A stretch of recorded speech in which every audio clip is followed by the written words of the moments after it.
in its place. You'll be playing inmate and guard. Stay in character as long as it's useful, then make your way to the rooftops. I'll get on the radio and give you a path to the prof.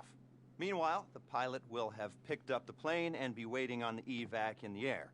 Whoever stole the bus will be bypassing the prison and torching it somewhere discreet. After that, it's just a matter of getting your guy out of the clink and getting him onto the plane. Everyone flies out of there except for the bus thief. Professor Reshkovsky takes control of the plane. The three of you on board take a jump. The professor's out of U.S. airspace and reunited with his precious car. Simple.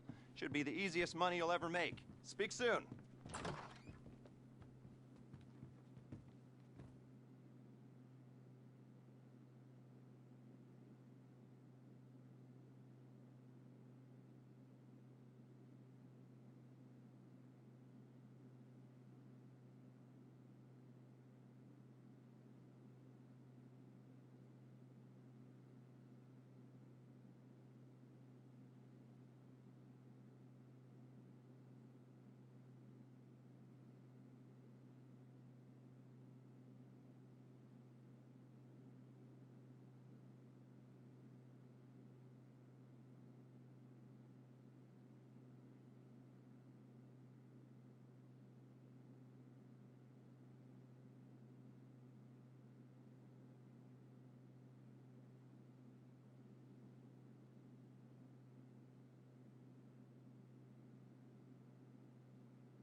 Once the bus is secure, Demolitions is driving it to Sandy Shores. The pilot's going to LSIA. Here we go. Okay, you're splitting into two teams. Transporter, officer, you're the ground team. To start with, you'll collect our bus from the junkyard in Sandy Shores. Demolitions, you're the perimeter team. You'll be hijacking the inbound Bolingbroke transport. The pilot's going to LSIA. And me, I'm gonna put up some smoke in a nice crowded public place.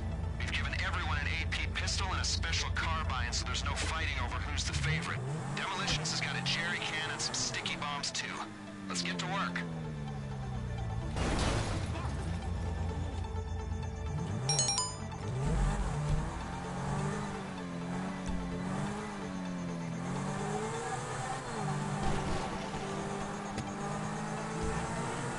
We've paid them off at LSIA. They'll open the gate and let you on the runways.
Air traffic's red flagged the plane and they're scrambling jets.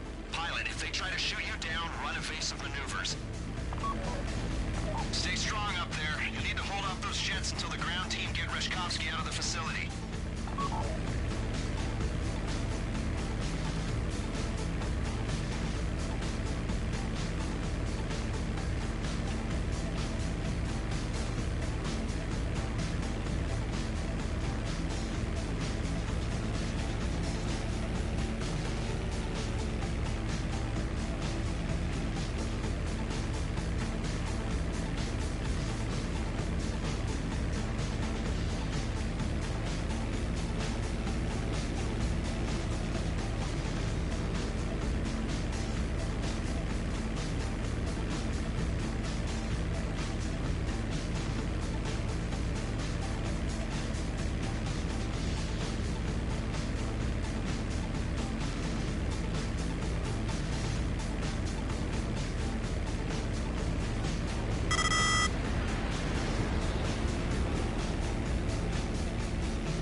He just wants to ride to keep him money. Probably be the prisoner or the guard. I just want to do the easiest possible. Probably a fucking liberal, my gosh. Fucking liberals. Everything comes free, right, guy? Yeah. Oh my gosh. It's beginning. He was just asking about doing the easiest job. What the frick is wrong with you? Fucking liberals. You got a problem with it? Come deal with it. Ooh, you're so gangster. Wow. Loving it. Yeah, you're, what are you, fucking 5, bro? Exactly. Kick me from the job. They cried because I called them fucking gay liberals. What they say? Liberals want something fucking free. Huh? What they say? They're crying because he said, give you the one where I worth the least amount. Fucking faggot.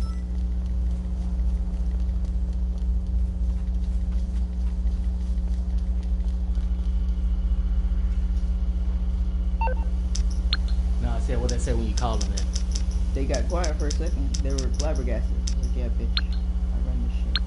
Fuck about your stupid little heights. He's gonna leave too because they're gonna be waiting all day like I was. Or somebody get luck.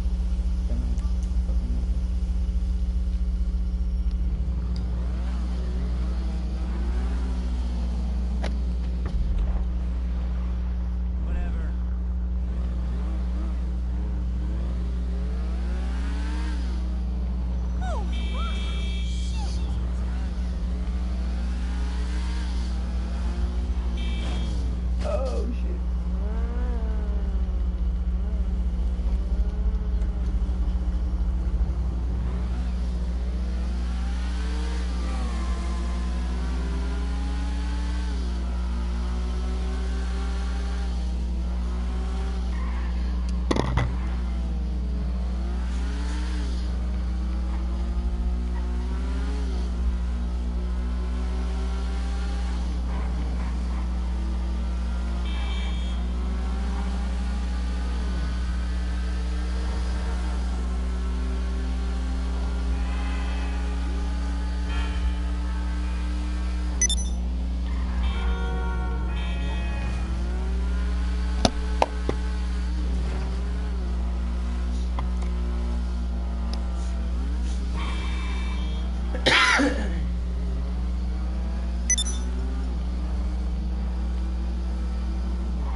He's back all this way.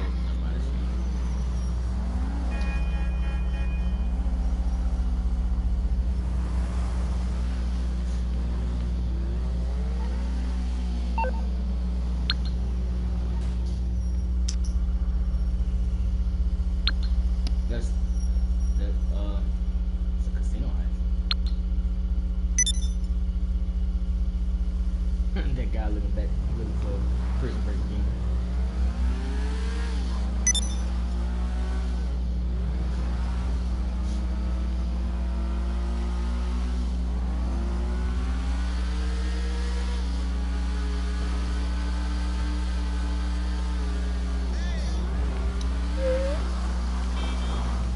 Man, this bike needs some work, man. It needs to get freaking higher levels. This bike is trash. Turn this forward. Can't see this wheel is so fucking wide. Oh shit. So fucking wide. It's ridiculous. Trying to spend money on it, trying to make 2 million so I can get the flying thing. That's still on set. No, I bought some guns. I bought 2 guns and checked them out. I still got quite a bit of money. I was gonna see that. Here we go. It's short right here.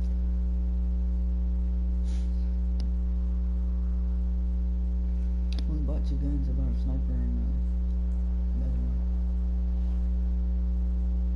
Gosh, it took too long. And it took too long to fucking load me onto the fucking thing. Like 3 minutes later. Of course he's in the fucking session now, dipshit. Fucking rockstar. They suck. Sick balls.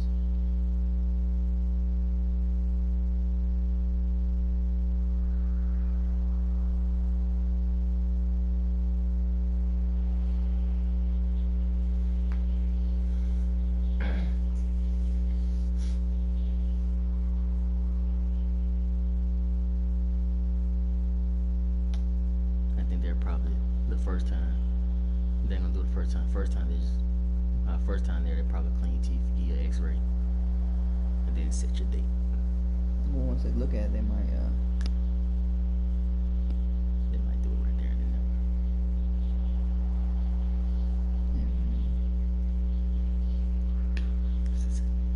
I forgot I was recording. Shit, all that shit.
might have to die for this resort and casino.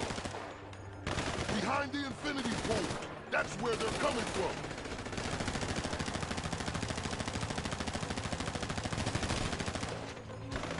Some of them rappelling down.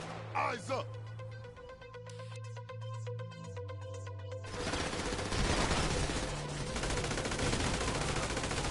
It looks like these Duggins didn't spare any expense. I'm getting word they are setting up on the other side of the roof.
If we fall, the diamond falls.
laws violate the Constitution. But Senator Doug Jones called for restricting our Second Amendment rights, pushing more gun control on Alabamians, even law-abiding.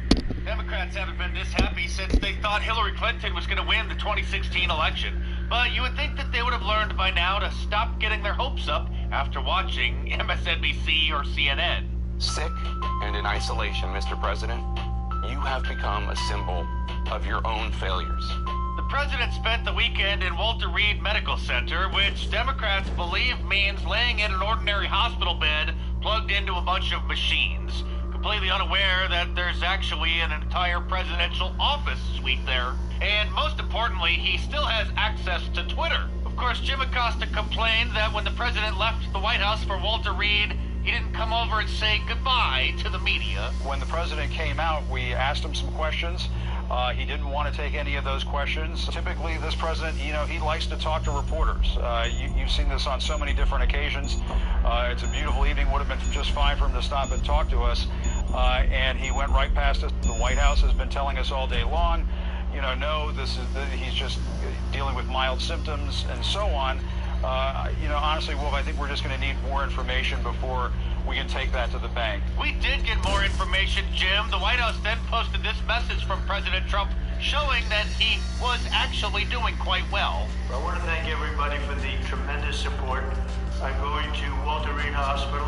I think I'm doing very well, but we're going to make sure that things work out. The First Lady is doing very well. So thank you very much. I appreciate it. I will never forget it. Thank you. Jim then took to his diary to document that, quote, Trump did not stop for questions. Of course, if he did, then Jim would have complained that he was putting the reporters at risk of getting the coronavirus. Other world leaders have previously tested positive for the coronavirus, including British Prime Minister Boris Johnson, the President of Honduras, the Prince of Monaco, the Vice President of India, the President of Brazil, and others. But Michael Moore isn't buying it. He thinks that President Trump is making it all up in order to gain sympathy. He posted this lengthy conspiracy theory on his Facebook page, proving that he watches way too much cable news. MSNBC's Joy Reid, that angry black woman, seems to agree, tweeting out, quote, here's how wrecked Trump's credibility is at this point. I've gotten a cell phone full of texts from people who aren't sure whether to believe Trump actually has COVID. He lies so much, one friend texted. Is he just doing this to get out of the debate? A man named John Anthony Castro, whose Senate campaign in Florida failed miserably, apparently still has money left over and spent it on this Facebook ad, which, of course, Facebook approved, further spreading the conspiracy theory. Trump is trying to distract, he says, from his disastrous debate performance and bait Democrats into ridiculing him so that they lose the moral high ground, and then he'll lock in the support from his base with the extra sympathy. Of course, Facebook claims that they've made tremendous progress over the last 4 years to stop the spread of fake news, and I'm sure they'll say that this was just another mistake. And Democrat Senator Chris Murphy from Connecticut has a conspiracy theory of his own. I want to talk about Russia because yesterday, we're days away from the U.S. election. You tweeted this public comment, and you briefed on the intelligence here, that there is evidence of a giant, quoting from you, multi-year effort to help Trump in 2020 by Russia. What can you tell us about that? Well, what I can tell you is that it's much bigger and bolder and smarter than it was in 2016. The Russians have learned, and they are now trying to use U.S. persons and fake websites in order to proffer a narrative that helps President Trump's reelection. And I also think that you have to be, much more serious about the Russian threat given today's news. If President Trump can't be out there on the campaign trail for the next 2 weeks, then he is going to rely on his surrogates. And unfortunately, one of his surrogates is Vladimir Putin. So you are likely going to see this campaign ramped up by Russia over the next few weeks to try to substitute for the president's absence on the campaign trail. Well, speaking of ramping things up, since the election's getting pretty close, I might have to start making more videos or do occasional live streams. Mr. Dice, it is almost time to release your new book and direct all of your YouTube subscribers to purchase it from Amazon.com the day that you do. That way it become #1 bestseller. Ryan Stelter cry himself to sleep and fake news media completely freak out. Yes, sir. I'm making the final preparations as we speak. Right now, would you know how to protect your family if you needed to? Are you confident that you have the best... And because of President Trump catching the coronavirus, Joe Biden is virtue signaling and now wearing a mask 24/7. Even when there's nobody around, probably wearing one to bed, too. In fact, most Democrats won't show their face in public anymore without one. That way they can prove that they're better than President Trump. And now Chuck and Nancy are saying that the Supreme Court confirmation hearing for Amy Coney Barrett needs to be postponed because of the coronavirus. And the New York Times is reporting that President Trump's name should be removed from the presidential ballots, and he shouldn't be able to run for re-election because he caught the coronavirus. Saturday Night Live thought it was absolutely hilarious. President Trump's in the hospital from COVID, and I just want to say my heart goes out to COVID. But the laughing didn't last very long. The president posted a video on Sunday afternoon looking and sounding fantastic. We're getting great reports from the doctors. This is an incredible hospital, Walter Reed. The work they do is just absolutely amazing, and I want to thank them all. What a group. I also think we're going to pay a little surprise to some of the great patriots that we have out on the street, and they've been out there for a long time, and they've got Trump flags, and they love our country, so I'm not telling anybody but you, but I'm about to make a little surprise visit. He then kept that promise within minutes with a surprise motorcade. This is the moment, one clearly designed for the cameras, that the president left the hospital in his motorcade. He has been at Walter Reed since Friday being treated for coronavirus. And his motorcade just went directly past a gathering of his supporters who were outside Walter Reed. But instead of being relieved that the president is doing so well and may be released from Walter Reed any minute now, the liberal media industrial complex is quite upset. The photos, the White House has been releasing the videos. We have to show them because they're the only evidence that we have of the president's condition, but they are propagandistic. That's unfortunately the situation we're in. Why is it so important for this president to portray himself as healthy and strong? He is trying to put himself front and center and make himself the sort of the hero of the story. We shouldn't be surprised by this, Wolf, but we should call it out for what it is, which is deeply irresponsible. And they're still dreaming about the 25th Amendment. We have this thing called the 25th Amendment that has been used by two other presidents in our history. Why that has not been discussed in the context of Donald Trump's treatment right now, temporarily transferring power to Vice President Mike Pence, is a mystery to me and to a lot of my national security sources. Why in the world would he give up his authority when he's feeling fantastic and is only having minor symptoms? We're glad you're feeling better, sir, and can't wait to see the liberal media reaction once you're back home in the White House. Not only is the election approaching, but so is Halloween. So I've decided to release this limited edition Beware of Democrats shirt, since we're going to start seeing a lot more zombies.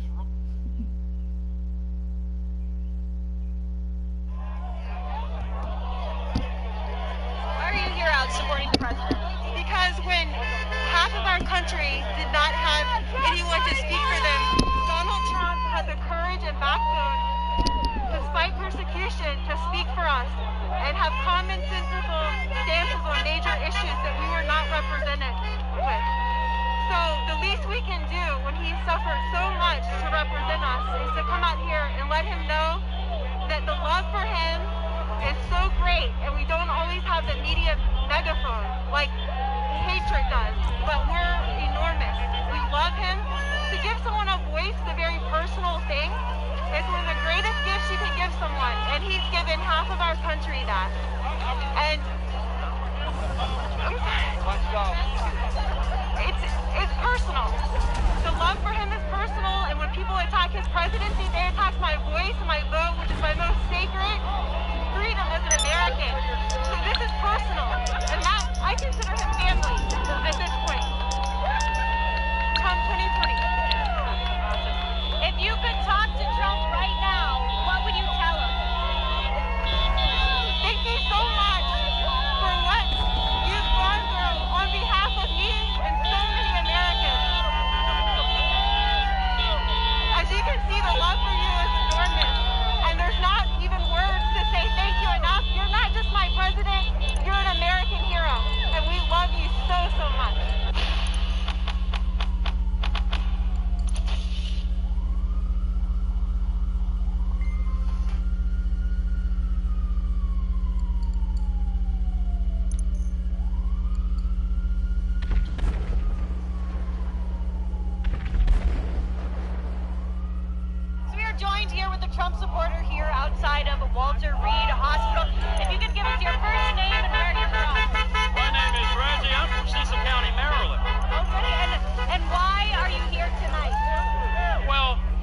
I saw a few Trump supporters on television last night. Since I live an hour and a half away, I thought it would be important for me to come out here and show my support for the president and to show how much I love him and what he's doing for our country. I know many people tell me I shouldn't support Trump because of the color of my skin, but they never ask me why Trump. He is fighting for America. He is for the American way. I'm for America. I'm for the American way. That is why I am here today, to show love for our support and support for our president. And he's been fighting for us. I'm going to fight for him.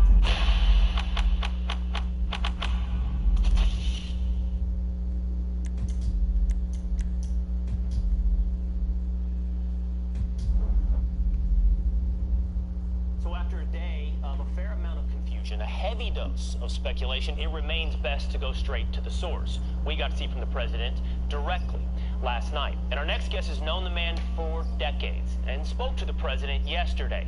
Let's bring in Rudy Giuliani, Trump's attorney and former New York City mayor, and the host of Rudy Giuliani's Common Sense podcast. Good morning, Rudy. Thanks for being here. We know you spoke to the president yesterday on the phone. How was he feeling? How did he sound? Well, I mean, on the phone, he sounded like himself completely. I mean, we had about a 35, 40-minute conversation. Some of it, of course, about his health. I was very concerned about him. I was very happy to hear his voice sounding exactly the same as I've known him for 30 years.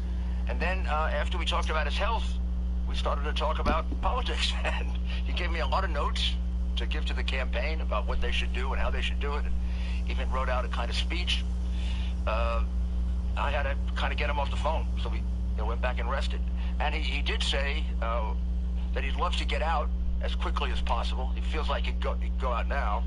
He said he felt pretty bad the first day, but now he feels for the last 24 hours, and that was 3 o'clock yesterday, he felt perfectly fine, no fever, a little tired, but not very tired. For him to be a little tired is nothing. So I foresee, I've had several friends that have been through this, some much worse, and they've gotten through and they're fine now, and he's probably the strongest and healthiest guy I know, anywhere near his age. Well, that's very good news to hear, Rudy. And another question on everyone's mind is, how are you feeling? We know that you were in that debate prep room. Chris Christie was in that room as well. We know that he has now tested positive and checked himself into a hospital as a cautious measure. But are you okay, and have you been tested? Yeah, I have been tested. I was tested 2 days ago. I'll get tested again probably tomorrow. I have no symptoms. Chris was on my right, and Kellyanne was on my left. Oh gosh, for about 4 hours in 2 different days. And the president, of course, was in front of me when we were doing it. And then I was on the airplane with him, and then I saw him again on Wednesday afternoon. Last time I saw him was Wednesday about 2:15, before he was taking off for the rally. I have to tell you, like Joe said before, you could have knocked me down when I heard that he had COVID on Friday morning.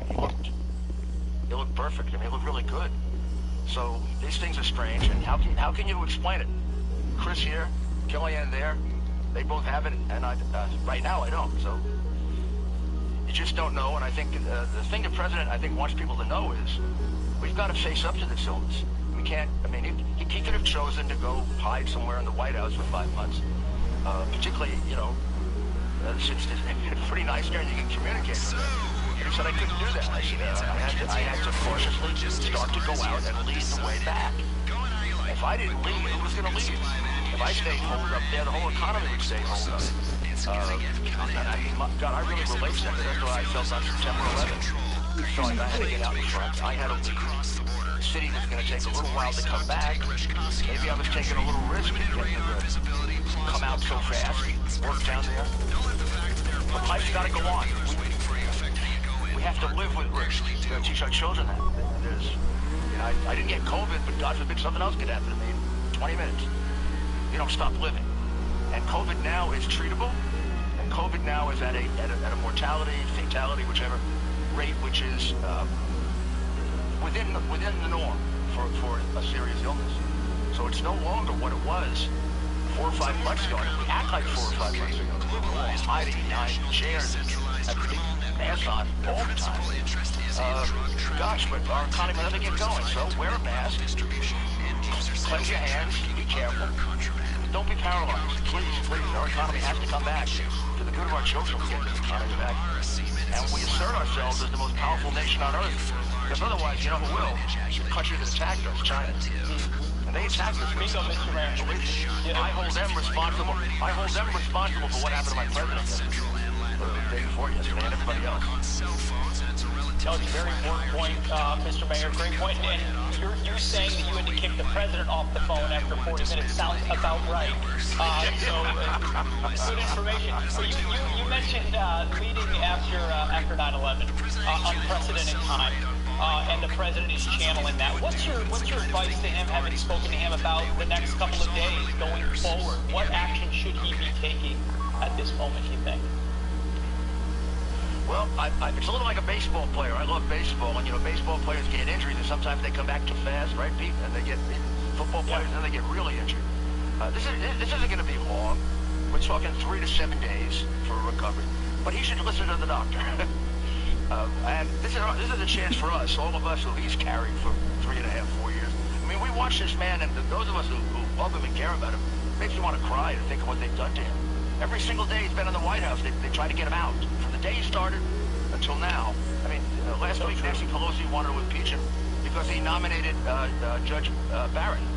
I mean, impeach him over Judge Barrett? I mean, some of the others are just as stupid. They have tortured this man, and he's accomplished more than any president that I can remember. So maybe he's entitled to a little rest, and I said to him, you got a lot of friends, they won't call with me, they all want to go out and help you. We can't campaign as well as you can, but we can campaign. And I think there's something that's been sparked in the American people. I think it's like a friend that you take advantage of, or you not take advantage of, but take for granted. He's the friend we've been taking for granted. He's been carrying us. Now it's time for all of us to carry him. We're going to see this campaign fan out all over the country. And it's probably going to have a lot more people than it had before. We've got more volunteers in the last 2 days than I don't know when. Maybe the first day he announced it. Rudy, as was mentioned at the beginning of this segment, you were involved in debate prep for the president. You've been around him through that debate prep.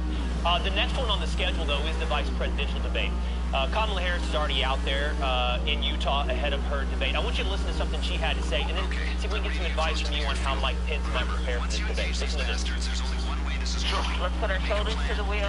Let's do the work that is necessary to continue to fight for our ideals and our values. And let's take what they fought for so many years ago, which is for freedom and to hold our country accountable for the ideals we say we hold dear.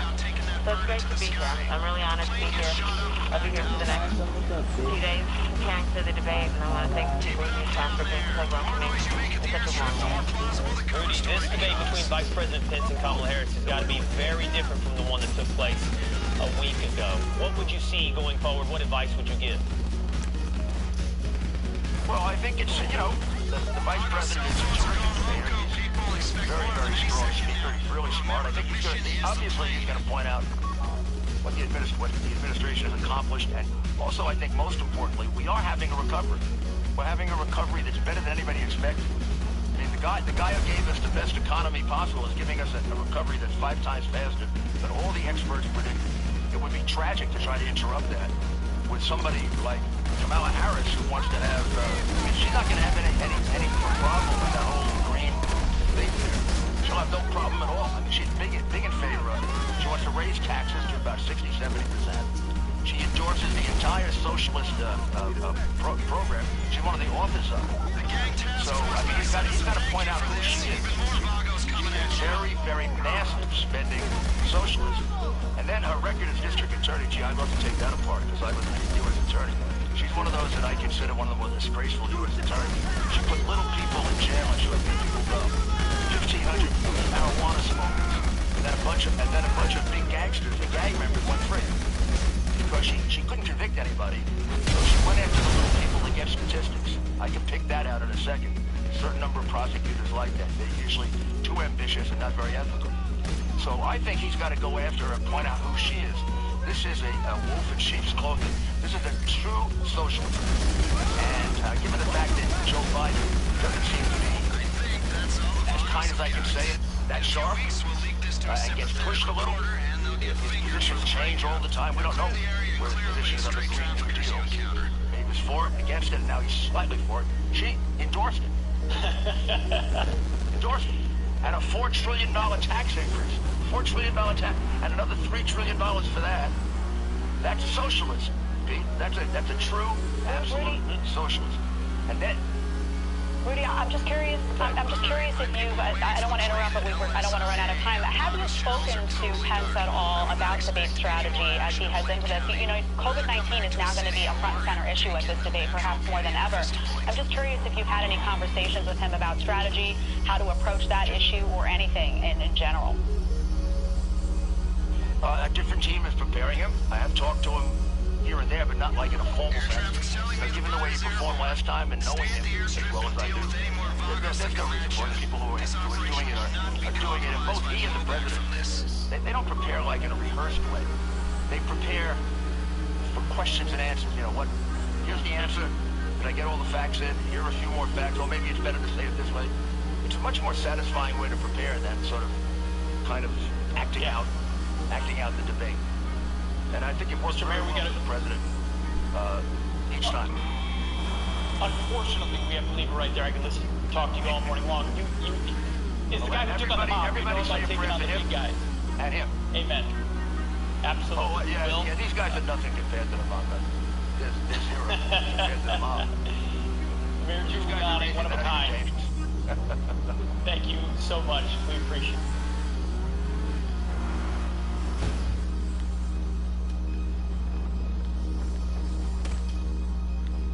President Trump taking Joe Biden to task over his son Hunter Biden's dealings. Watch. China ate your lunch, Joe, and no wonder your son goes in and he takes out billions of dollars. Takes out billions of dollars to manage. He makes millions of dollars. And also, while we're at it, why is it, just out of curiosity, the mayor of Moscow's wife gave your son $3.5 million. What did he do to deserve it?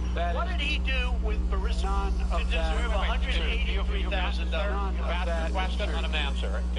None of that is true. Oh, really? Totally, but no, Mr. President, Mr. President, please. Totally discredited. Totally discredited.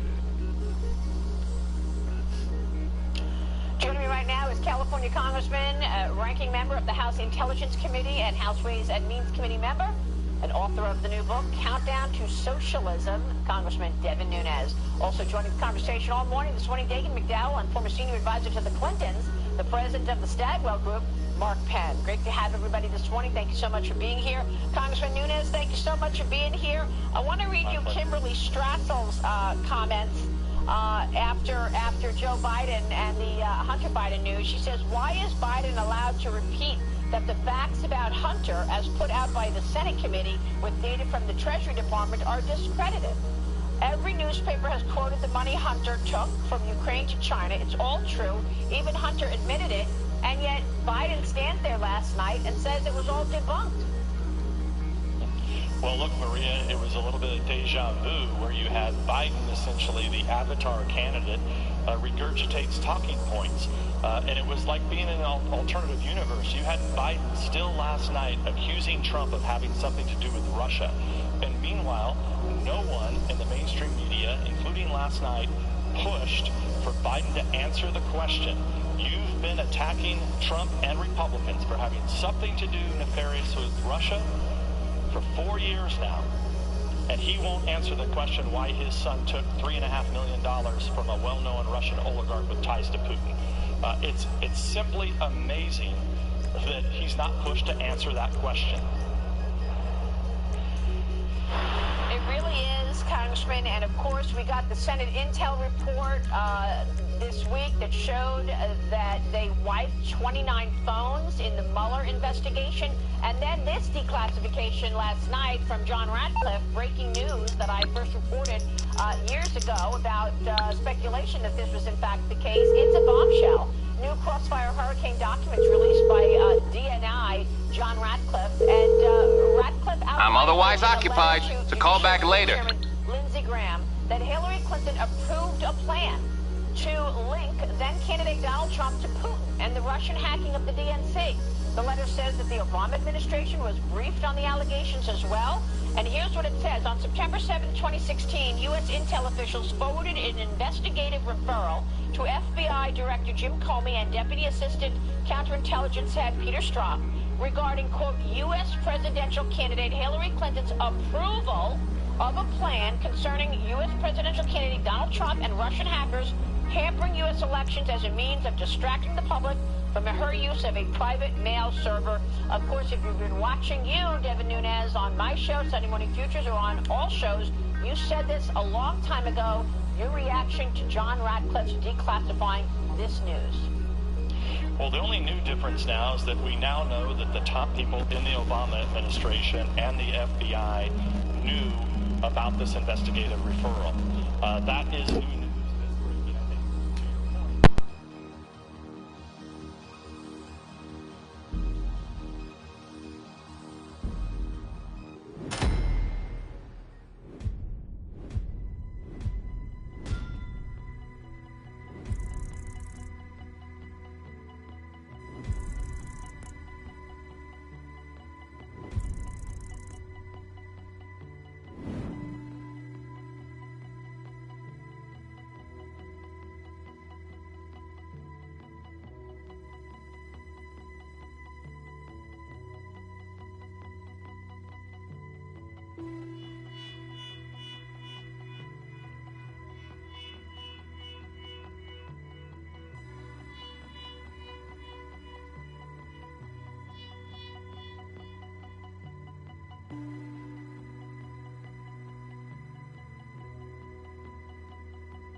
These fake news reporters, you now know that's what was going on. The new part about this is now the top people in the Obama administration knew about it, and I think what we need to have now, it'll be interesting to see how Comey answers some of these questions today, but we also need to know that underlying evidence. Just where did that come from?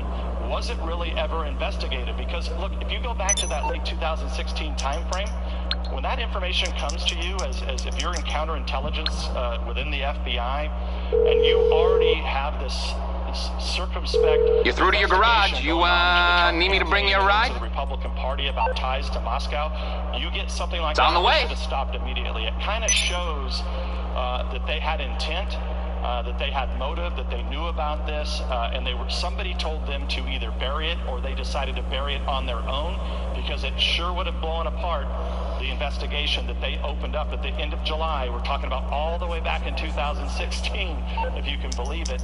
And here we are, still last night, Joe Biden accusing Trump of having something to do with Russia. It's just preposterous. You calling for some wheels? I'm Johnny on the spot. I'll hook you up. Memo back in 2018 laid it all out. You told the world what was really going on. You got attacked. I put you on my show repeatedly. I got attacked. Let me ask you about this situation and what is going to happen as a result. Congressman, I reported on Sunday that I'm hearing that, first of all, we're not going to get a John Durham. I'll get back to it then. That's not happening.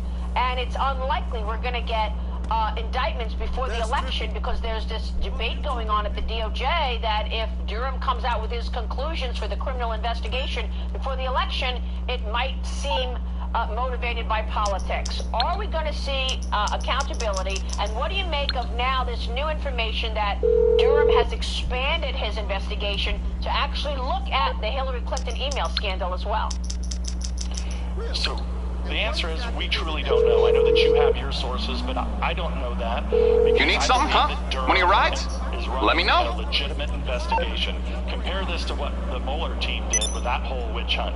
You know, we knew every day there were new bombshell leaks, which now we know from the text messages, Maria, that came out just last week, that these FBI agents essentially knew at the time that I think they used the term going from supposition to supposition, essentially chasing conspiracy theories from the FBI agents that were working on the Mueller team. Compare that to Durham. Very few leaks. The only thing we know from Durham is he's put one guy has pled guilty, one of the main lawyers that was one of the engineers. I'll bring it by. As I've said before many times on your show, this is a huge, sprawling conspiracy that has to be unwound because it involves people, every branch of our intelligence agencies, for one, including the Department of Defense, including whatever was going on over in England and the UK with that Cambridge group. And I know your viewers understand what I'm talking about, but this is a huge investigation. Look, I would like to see some type of interim report. I would like to know before this election, before we vote, what exactly the other side, the Democrats, were doing back in 2016. So, and I think the American people should know this. I mean, I think the DOJ has a responsibility. If there's something that they can show the American people before the election, I think they have a duty and responsibility to do it, because I will tell you, you know, once you get past the election, you know, yeah, there may be a bunch of people that get indicted, but you could have a lot of Americans scratching their heads saying, wow, I wish I knew that before I made my vote. And look, once again, you had to have Donald Trump had to bring this up last night directly to Joe Biden, because no one's asking Biden the questions of what was his involvement. You know, President Trump said, why did you bring up the Logan Act? Biden didn't answer that question. I just want to, Maria, I don't know if you mind or not, but last night, Biden had very little content in that debate.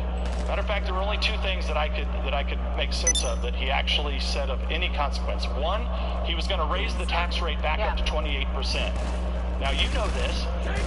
Before the tax cuts were put in effect, jobs were leaving overseas, so I guess that's going to continue. The other thing is that if you're in a Democratic-run state or a Democratic-run city, we're going to continue to be on lockdown in those cities and states. That's Biden's plan to solve the coronavirus. I mean, come on. And then there was all these unanswered questions that Biden refused to answer last night. Yeah, it's true. Let me bring Mark Penn in real quick, Mark, because you've run debate preparation. You've run strategy and analysis for presidents and numerous presidential candidates in the past. Do you think Biden got away with being able to dodge important questions, as the congressman's talking about? Well, having done that, I thought Biden was incredibly well prepared for the debate, but I was really quite surprised that on the court packing question, the filibuster question, he was allowed to say, quote, answering the question would be a distraction. It seems to me that voters would want to know whether or not he's going to pack the court, and that would be a big issue that he handed the Republicans. I think Chris pushed Trump on the tax stuff, but didn't push Biden on the Hunter Biden stuff, and he quickly tried to change the topic. So I think there was a little moderator help going on here. All right, moderator help. All right, listen, we'll take a short break. We've got breaking news on the other side. Congressman Devin Nunes, it's great to see you. Thanks so much. Fish roll, risotto, buffalo, gelato.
So, Mr. Crest said we should talk about work. But not here. Joining me right now is Trump Presidential Campaign Senior Advisor for Strategy, Steve Cortez. Steve, it's great to have you this morning. Thank you so much for being here. I'll get set up. How's the president doing? Good morning. He's doing really, really well, you know, and I say that for a couple of reasons, because there's so much obfuscation, unfortunately, by the media out there, which seems to almost wish... Mr. Crest said you might be able to help me out with something. Well, not me, so that's clear. It's not me you're going to be helping. And I want it understood that I am not involved. Just a bystander doing a favor. And this is not an offer of employment so much as an opportunity. And, well, anyway, that's just getting a bit technical, but the point is, sometimes our fair and legal justice system makes mistakes. And this is one such time. Here he is, Professor Maxim Rashkovsky. You know the professor? Used to be head of research for the Army. 3 doctorates. Overconfident polymath, vain sociopath, tedious egomaniac, control freak, geneticist, weapons development, engineer, car nut, but definitely not a people person. Accused of espionage along with everything else? You don't remember? Well, lucky you. Exceedingly vain and self-absorbed man, brilliant at everything he does, yada yada yada, makes you want to puke. He's a goddamn traitor. I mean, he's a rat, but he pays. Incarcerated for a crime he did commit, but, well, let's just say money talks, and he's going to walk. So, we got a few things to get ready, all pretty straightforward. Do them one at a time, but any way you like. Standard op for a gov-fact breakout, if you know what I mean. Rad. All right, first thing's a plane. Then we got a bus, and then, well, 2 things. We got the inmate transfer schedule and Rashkovsky's car. More on that later. Let me show you. We need a plane to get the professor out of the country. It's currently being used to traffic drugs by a transnational street gang, the Vagos. The bus. We need a standard Bolingbrook transport vehicle. The least traffic is on the route from Paleto Bay. All right? That's where you're going to be able to get a hold of one. You can get a hard copy of the inmate transit schedule at the LSPD's Mission Row station. Go in unarmed, play it cool. You might not have a problem. That's a 2-person job, max. The other 2-hander is our guy's prize Casco. We believe it's about to be shipped to Korea by a luxury car theft ring. Okay. Mr. Crest said you guys are at least semi-competent, so, well, Professor Rashkovsky pays well.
tactics are as yet undecided.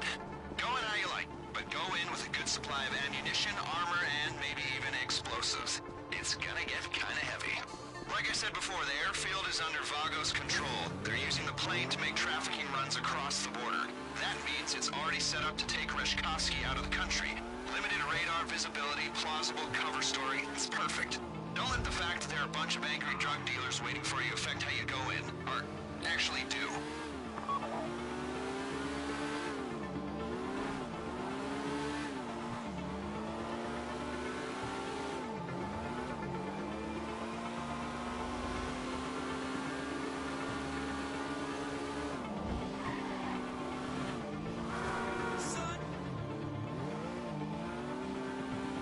Some more background on the Vagos. Okay. Globalized, multinational, decentralized criminal network. Their principal interest is in drug trafficking, but they've diversified into mid-level distribution, end-user sales, and trafficking other contraband. You get caught with a kilo of coke, they throw the book at you. You're caught with a quart of capybara semen, it's a slap on the wrist. And the market for large endangered rodent ejaculate is lucrative. Most of the Vagos upper management, shot callers if you like, are already incarcerated here in the States and throughout Central and Latin America. They run the network on cell phones and it's a relatively flat hierarchy at the top. So if you cut one head off, there's 6 more waiting to bite. Not that I want to dismantle any criminal networks. As you know, I'm a criminal myself. I just like to do my homework. Criminal homework. The prison angle's gonna help us sell our raid on Bolingbroke. It's not something that they would do, but it's the kind of thing the authorities believe that they would do, which is all that really matters. You get me? Okay.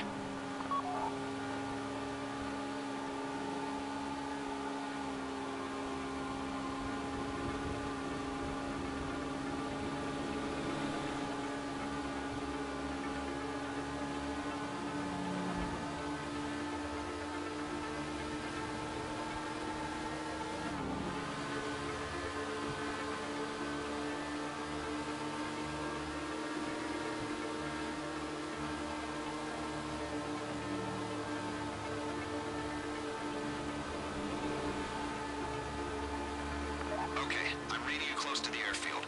Remember, once you engage these bastards, there's only one way this is going. Make a plan, then execute, and no matter how good the plan is, expect sustained resistance. Maintaining the integrity of the plane is the priority here. Don't rush this.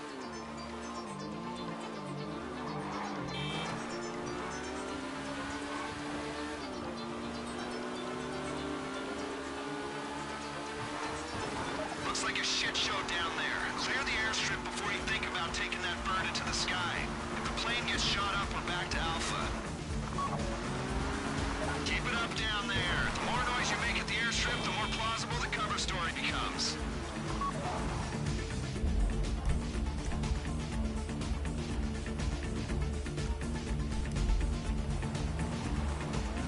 Vagos cell phones are going loco, people. Expect more of them any second now. But remember, the mission is the plane.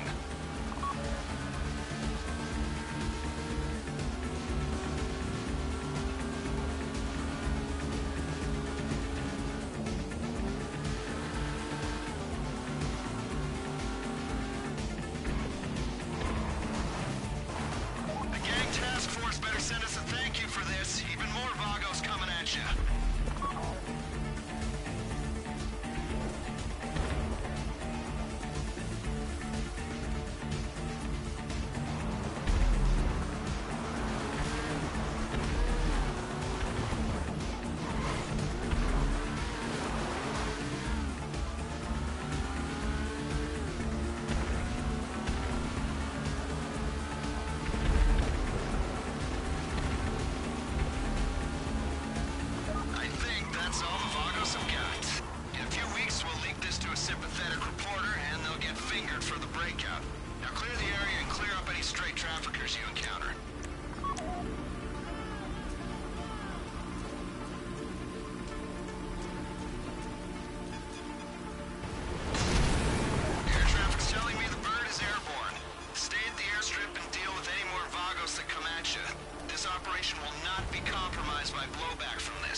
Vagos IA. Vagos channels are totally dark.